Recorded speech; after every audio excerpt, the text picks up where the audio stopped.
मेहनत करते हैं, इसमें कोई दुआ नहीं। सभी पार्टी के, किसी भी पार्टी के विधायकों, वीरेंद्र जी भी हमें इस डिबेट में सम्मिलित हो चुके हैं। वीरेंद्र जी, आप मुझे बताइए कि ये जो सरकार जनता के द्वार पहुंच रही है, इसका कोई सार्थक परिणाम मिल रहा है या नहीं मिल रहा है? देखिए, ये पहल अच्छी है। जब योगी सरकार सत्ता में आई तो उसने कहा कि हम 100 दिन का एक एजेंडा सेट करेंगे और उसमें हम प्रदेश के विकास की रूपरेखा खींचेंगे, एक रोड मैप बनाएंगे। 30 दिन 100 दिन में बीत चुका है। मंत्री अगर जनता के द्वार जा रहे हैं, लोगों के घर बैठ के खाना खा रहे हैं, सोते हैं, रुकते हैं, तो स्वाभाविक है कि वो गांव की जो समस्याएं हैं, इलाके की जो परेशानियां हैं, उसको देखेंगे। देखिए, गांव में जो सबसे ज़्यादा परेशानी है वो ज़मीन जायदाद के झगड़ों की है, नाली नापदान का विवाद है। ये सब मंत्री से दो चार होते हैं अगर वो गांव में रुकेंगे। दूसरा, मंत्रियों को जनता के तमाम आलोचनाओं को भी सहना पड़ेगा, सामना करना पड़ेगा। वहाँ पर उनको गर्मी भी झेलनी पड़ेगी, एयर कंडीशनर हर जगह नहीं है।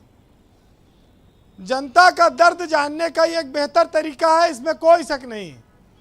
लेकिन इस दर्द के साथ साथ कुछ निवारण भी लेकर आना होगा, क्योंकि मंत्री जी अगर दलित के घर भोजन करते हैं तो एक साथ वो कितने लोगों को भोजन करा सकता है, और गरीब आदमी के घर में रुकने पे एसी कूलर की व्यवस्था होगी नहीं तो वहाँ पर फिर रहने व्यवस्था कैसे होगी।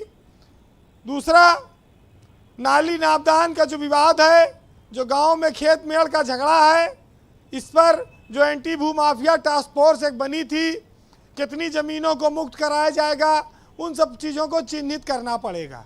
ये बड़ा ज़रूरी काम है और मंत्री करें इसको, ये बड़ा अच्छा रहेगा, क्योंकि वहाँ डीएम, एसपी, तहसीलदार सब मौके पर रहते हैं। मंत्रियों से कहा गया कि मितव्यता बरतो, क्षेत्र में रहो, सर्किट हाउस में रुको, होटल में ना रुको। और आपने देखा कि सर्किट हाउस में मूस ने एक मंत्री को काट लिया, वो सांप के चलते उनको अस्पताल भेजा गया, बड़ी मुश्किल से जान बची। बेबी रानी मौर्य को लू लग गई, वो भी बीमार पड़ गई। नंदी कपड़ा उतार के पूरा नल पे नहा रहे थे, आपने देखा पूरे प्रदेश में एक दलित के घर पे।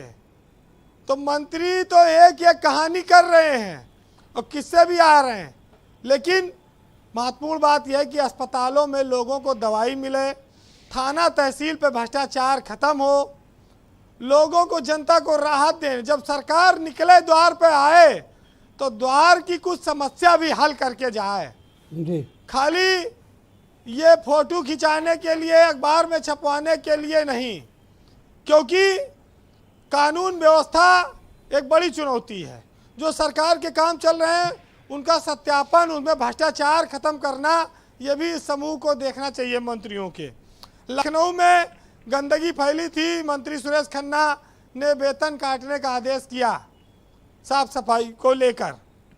तो आप देख रहे हैं कि इस सरकार में 2 मंत्रियों के नाम की चर्चा ज़्यादा हो रही है।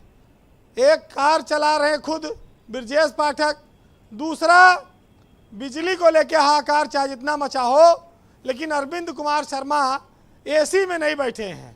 वो कानपुर, जालौन, नौरैया, झांसी, सीतापुर लगातार उनके दौरे चल रहे हैं।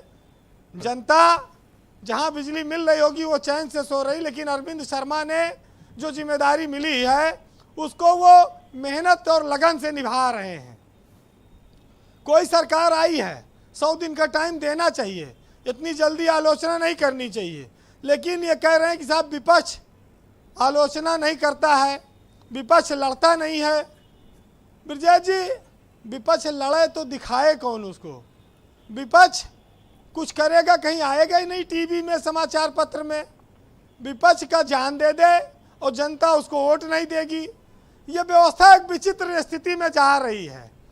इसमें विपक्ष को कुछ करने की जरूरत नहीं है, इसमें सब सत्ता पक्ष करेगा और वो अपना कर रहा है। कुल मिलाकर बिजली के बजाय लाउड स्पीकर के मामले पर आइए, उससे दिल बहलाइए। हजारों लाखों लाउड स्पीकर उतार दिए गए जो रात में सोने में खलल पैदा करते थे। सवेरे अजान होती थी, हल्ला मचता था। 100 दिन का लक्ष्य सरकार लेकर चल रही है। अगर चीज़ों पर महत्वपूर्ण ढंग से गौर करना है तो गांव में लेखपाल, ग्राम विकास विभाग, रजिस्ट्री विभाग, स्वास्थ्य विभाग, इन सब पर, आबकारी पर, ऑडिट विभाग पर, इन पर कार्रवाई करे सरकार। 3-3 साल के जिले में रखे टेन्योर, 6 साल नहीं, इनका 3 साल। ये बेईमानी की जड़ जहाँ से है उसको काटे, इनको सबको ख़त्म करे, हटाए यहाँ से। देखिए आप, सुधार तो आएगा ही। एक ब्रजेश पाठक, एक अरविंद शर्मा अकेला चना भाड़ नहीं फोड़ सकता, खाली शोर मचाने के अलावा, क्योंकि सिस्टम ऊपर तक बहुत मजबूत है। लिहाजा जी, सरकार का स्वागत करिए, वो जनता के द्वार पर है, लोगों के दुख दर्द को समझे। अब मैंने तो ये विकल्प भी दिया कि विपक्ष भी जनता के द्वार जाए। अगर विपक्ष जाएगा तो उसको दिखाएगा कौन, वो उसको छापेगा कौन? वो ट्विटर और सोशल मीडिया ना हो तो विपक्ष की आवाज़ें नहीं आएगी। क्या करे विपक्ष? विपक्ष के नेता फांसी लगा ले, आत्महत्या कर ले, कितना शोर मचाएं, ढोल नगाड़ा लेके जाएं, क्या करें? ये सब व्यवस्थाएं बदल चुकी हैं। जी, बहरहाल कंक्लूड करें वीरेन जी। जो फोटो इवेंट होता है जी, वो नहीं होना चाहिए। अस्पताल में बताओ, मरे हुए मरीज को फल दान करा दिया लोगों ने। मंत्री जी को बाहर पता चला, कितना नाराज हुए, कितना फजीहत हुई।